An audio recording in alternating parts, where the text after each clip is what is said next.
Harka fuunee shamaa akkam jirtu kabajamoo dhaggeeffattootaaf daawwattoota Keelloo Miidiyaa odeeffannoon guyyaa irraa of harkaa qabnu kunooti. Waboon leenjii siyaasa dabbalummaa miseensota isaaf kennaa ture xumuruun eebbisiisuu hime. Waraanni bilisummaa Oromoo miseensota isaaf zoonii lixaatti leenjii siyaasa dabbalummaa ijaarsa waraanaa fi uummataa irratti kennaa ture xumuruun eebbisiisuu hime. Sagantaan eebbaa kun gaafa bitootessa 13 bara 2026 gaggeeffamuu kan agarsiisu gabaasni irraata biyyaalessa Oromiyaa irraa arganne kun leenjichi dabbalummaa ijaarsa waraanaa caasaa uummataa fi mata dureewwan biroo irratti xiyyeeffachuun haala gaariidhaan kan kennamaa ture ta'uu ibsa. Dabalataan leenjichi naamusa ogummaa kun barbaaduu fi ga'ee gaafatama dabballeen baachuu qabu hanga wareegamaatti ba'uu kakaayeffate ta'uu ibsameera. Sagantaa eebbaa kana irratti qondaalonni waboo jaalitichaa lammii fi qeerransoo ka jedhaman argamuudhaan miseensota waboo dabbalummaan eebbifamaniif dhaamsa onnachiisaa fi ergaa dabarsaniiru jedhame. Qondaalonni waboo kunneenis burjaajii namoonni maqaa waboo dhahatanii uummata keenya keessatti uumaa jiran dhabamsiisuuf haantummaa saba keenyaatti agarsiisuun naamusa loltuun bilisummaa tokko qabu raawwachuun dadhabbii fi mufii tokko malee halkaniif guyyaa dirqama qabsoon isaan irraa barbaadu kamiyyuu haamilee guutuun ba'uun dirqama keessaan baadhaa jechuun dhaamuu isaanii gabaafameera. Kana malees haala amma keessa jirru keessatti haala qabatamaa idil-addunyaa gaanfa Afrikaa, Itoophiyaa fi Oromoon keessa jiru irratti barumsi wal mariin waliin hojjechuun cichoominni tokkummaa adda addaa agarsiisuun ilaalchaa fi olola diinaa cabsuun kan danda'amu ta'uu hubachiisuun gabaafameera. Oduu keenya birootiin gaazexeessitoonni TV Tigraay miindaa yoo nuuf hin kaffalamne hojii dhaabna jechuun akeekkachiisan. Gaazexeessitoonni televezyiinii naannoo Tigraay 30 ta'anii mata bulchiinsaaf dhiyeessaniin yoo miindaan isaanii ji'a guraandhalaa darbee hin kaffalamne hojii akka dhaaban akeekkachiisaniiru. Himanni gaazexeessitoonni kunneen dhiyeeffatan ka barreeffame bulchiinsa yeroo naannoo Tigraay ka magaalaa Maqaleetti argamuuf akka ta'e simameera. Xalayyaa himataa kanaan gaazexeessitoonni kunneen miindaa isaanii ji'a guraandhalaa yoo hin kaffalamne hojii dhaabna jechuun akeekkachiisaniiru jedha. Akka mata duree kana irratti eerameen nuti hojjettoonni televezyiinii Tigraay qaamota hojii walitti fufiinsaan hojjetan keessaa tokko jechuun xalayyaan kun haala keessa jiran ibseera. Nuti ji'oota 6 kaffaltii malee hojjetaa turree wayita qabsoo sana amma ammoo kaffaltiin guraandhalaa nuuf hin kaffalamne kanaaf gaazexeessitoonni utuu hin nyaatin hin hojjetan jechuun xalayyichi ibsa. Efreem Raaddaa'ee hojjetaan qophii afaan Tigiriffaa Addis Istaandardiif yoo dubbatu amma gaazexeessitoonni hedduun waan nyaatan dhabanii akka rakkataa jiran miidiyaalee madda oduu kanaatti himaniiru. Haalli nuti amma keessa jirru baay'ee ulfaataadha. Tajaajilli geejjiba dhaabbatichaan kennamu adda citeera. Yoo kaffaltii miindaa ji'a guraandhalaa darbee kana hin arganne hojii dhaabuudhaaf dirqamuu isaanii ibsaniiru.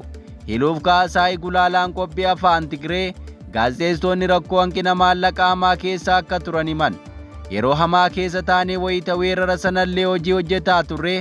Wayita sanotuu kaffaltiin argatiin baanee hojjettoonni garuu baasii idilee akka ofirraa kaffalatan dirqisiifamaa turan jechuun himan.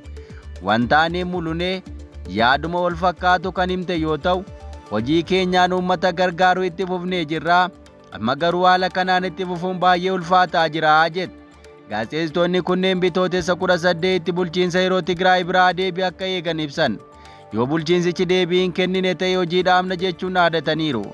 Gaazexeessitoonni kunneen himata kana galagalcha isaa biiroo faayinaansii Tigraay fi biiroo siivil sarvizii Tigraayiif kennaniiru. Gama biraatiin waldaan barsiisotaa Tigraay barsiisonni naannicha keessa jiran sababaa kaffaltii yeroon taasifamuu dhabuu rakkoo keessa jiraachuu ibseera.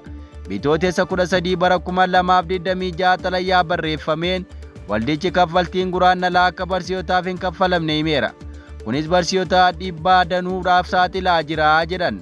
Barsiisaa fi maatiin isaa warra nyaataan of danda'e miti jechuun xalayicha akeekkachiiseera. Dabalees barsiisonni Tigraay wayita rakkoon nageenyaa naannichatti mudatee ture ji'oota 17f kaffaltiin hin kaffalamneef jechuun himuu isaanii Addis Istaandardi gabaaseera. Kanaafis dhaabbileen akka barsiisota deeggaran gaafatee aangaa'onnis waan kaffaltii miindaa turuu kana dafanii akka furan kuta'uu baannaan hojiin baruuf barsiisuu rakkoo keessa seenuun itti fufuu danda'a jechuun akeekkachiiseera. Oduu keenya itti aanuun Israa'el hoogganaa nageenyaa murteessaa Iraan jalaa yoo ajjeeftu Iraan gama isheetiin haaloo baachuun misaa'ila dhukaasuu ishee dhaga'ame.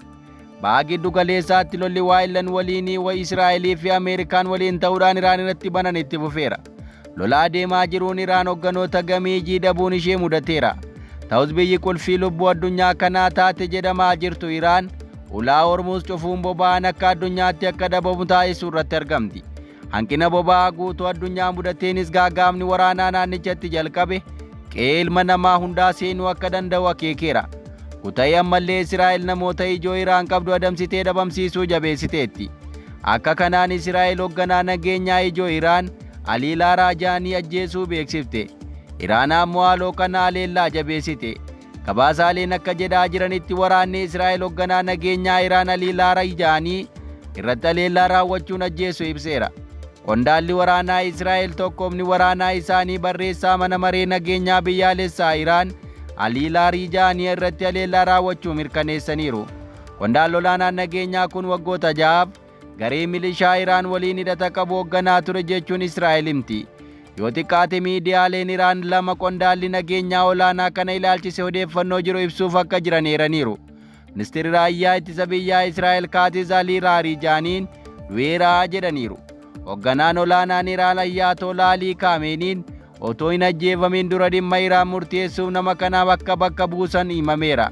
Alii Laarajaanii kanneen Ameerikaan nama odeeffannoo waa'ee isaa kenneef doolaara hedduu ramadde keessaa isa tokko. Kuta'ee Iraan ammoo hooggantoonni jalaa ajjeefamu hordofee misaa'ila haaraa Israa'elitti dhukaasteetti. Humni waraanaa Israa'el akka jedhutti Iraan misaa'ilota haaraa hedduu Israa'el irratti furguggisaa jirti. Israa'el misaa'ilota kana sirni ittisaa ishee addaan kutuun qolachaa akka jiru himti. Miidiyaan mootummaa Iraan misaa'ilonni haaraan Iraan irraa gara xiyyaafannoo jabaa ta'anitti dhukaafamuu gabaasan. Waraanni Israa'el hoogganaa nageenyaa Iraan Alii Laarajaanii fi Jeneraal ajajaa kutaa milishaa Baazij Iraan Golaam Reezaa Soolimaaniin ajjeesuu beeksiseera. Haleellaa Iraaniin imbaasiin Ameerikaa magaalaa guddoo Iraaq Baagdaad keessatti argamus misaa'ilaa fi dirooniin haleelamuu isaa miidiyaaleen gabaasaa jiran.